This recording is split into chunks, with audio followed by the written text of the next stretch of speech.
2024 বিধানসভা নিৰ্বাচনক লৈ কিমান চিন্তিত বিধায়ক বিনোদ হাজৰিকা।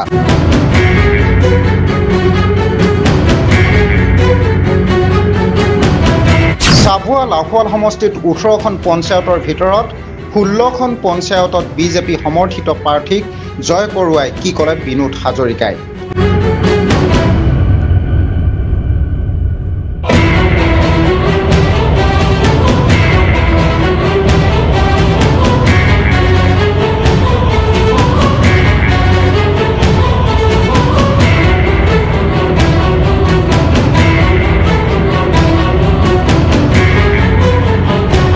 নৱনিৰ্বাচিত পঞ্চায়ত সভাপতি সভানেত্ৰীক দায়িত্ব গ্ৰহণ কৰাৰ দিনাই কঠোৰ বাৰ্তা বিনোদ হাজৰিকাৰ। নিৰ্বাচনৰ দিন চমু চাপি অহাৰ লগে লগে চাবুৱা লাহোৱাল সমষ্টিত তৎপৰ হৈ পৰিছে প্ৰতিটো ৰাজনৈতিক দল।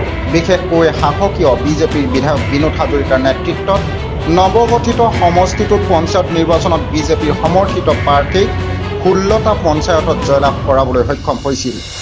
তাৰ পিছতেই আজি জয়লাভ কৰা 16টা পঞ্চায়তৰ সভানেত্ৰী আৰু সভাপতিৰ আসন গ্ৰহণ সম্পূৰ্ণ হয়। আজি মদাৰঘাট আৰু লাহোৱাল গাঁও পঞ্চায়তৰ কাৰ্যালয় মুকলি আৰু সভানেত্ৰীৰ আসন গ্ৰহণ অনুষ্ঠানত উপস্থিত থাকি বিনোদ হাজৰিকাৰ কেইবাটাও গুৰুত্বপূৰ্ণ মন্তব্যই প্ৰদান কৰে।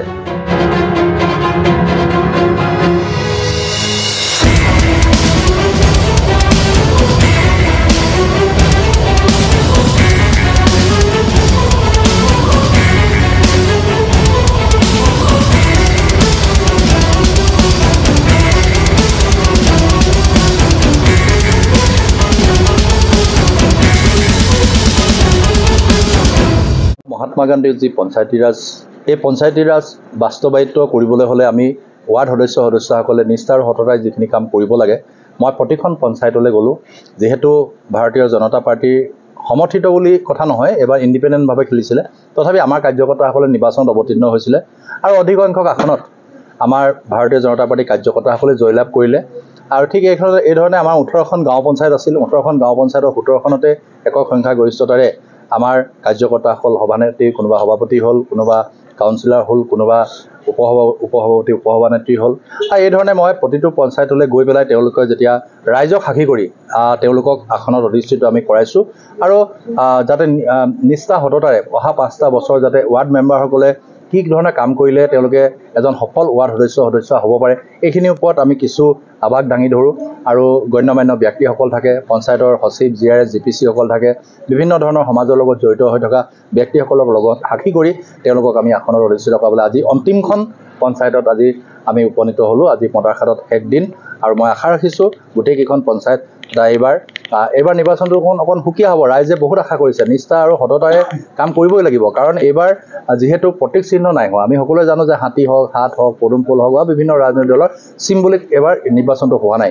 এইবাৰ নিৰ্দলীয়ভাৱে তেওঁলোকে কোনোবাই দখিলা পাত, কোনোবাই গাড়ীৰ চিহ্নত, কোনোবাই অটো চিহ্নত এই ধৰণে প্ৰতিদ্বন্দ্বিতা আগবঢ়াইছিল।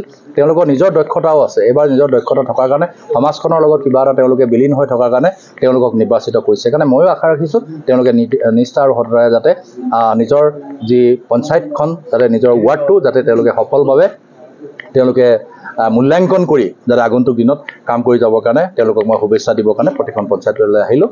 আৰু মই সকলোকে শুভেচ্ছা আৰু নাই বিৰোধী প্ৰথম কথা হ'ল আমাৰ ইয়াততো বিৰোধী আপোনালোকেও জানে, আমিও জানো। যোৱা সময়খিনিত কংগ্ৰেছ একেবাৰে শূন্য হ'ল।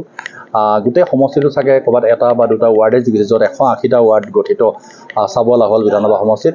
ক'ৰবাত এটা বা দুটা ৱাৰ্ড যদি পাইছে নাজানো মই, কিন্তু তেনেকৈ ক'তো আমি শুনা নাই যে তেওঁলোকে এটা ৱাৰ্ড মেম্বাৰ, তেওঁলোকৰ ৱাৰ্ড সদস্যও তেওঁলোকৰ নিৰ্বাচিত হৈ আহিছে। কাৰণ একেবাৰে শূন্য হৈ পৰিছে কংগ্ৰেছ, বিধ্বস্ত হৈ পৰিছে। কাৰণ তেওঁলোকে ইয়াত 15 বছৰ যি কণ্টিনিউ তেওঁলোকে শাসন কৰিলে, এনেইতো কেন্দ্ৰ ৰাজ্যত তেওঁলোকে 50-55 বছৰ শাসন কৰাৰ পিছত আৰু 15 বছৰ কণ্টিনিউ শাসন কৰাৰ পিছত তেওঁলোকে ৰাস্তা পদূলিকে ধৰি অন্যান্য ধৰণৰ উন্নয়নমূলক কামখিনিকে হওক, ৰাইজৰ দুখীয়া দৰিদ্ৰ জনসাধাৰণক যি ধৰণে তেওঁলোকে সহায় সহযোগ কৰিব লাগিছিলে সম্পূৰ্ণ বিফল হৈছিলে। তাৰ কাৰণে যোৱা 10টা বছৰত আমাক ৰায় দিছে আৰু মই আশা ৰাখিছোঁ যে ডক্টৰ হিমন্ত বিশ্ব শৰ্মাৰ নেতৃত্বত আমি পুনৰ 2026ত আমি চৰকাৰ গঠন কৰিম। চাবুৱা লাহোৱাল বিধানসভা সমষ্টিত মই নালাগে, আপোনালোকৰ মাজৰ পৰাও যদি কোনোবা বিজেপিৰ এজন প্ৰতিদ্বন্দ্বী আগবঢ়ায়, ভাৰতীয় জনতা পাৰ্টি ইয়াত বিপুল ভোটত জয়লাভ কৰিব।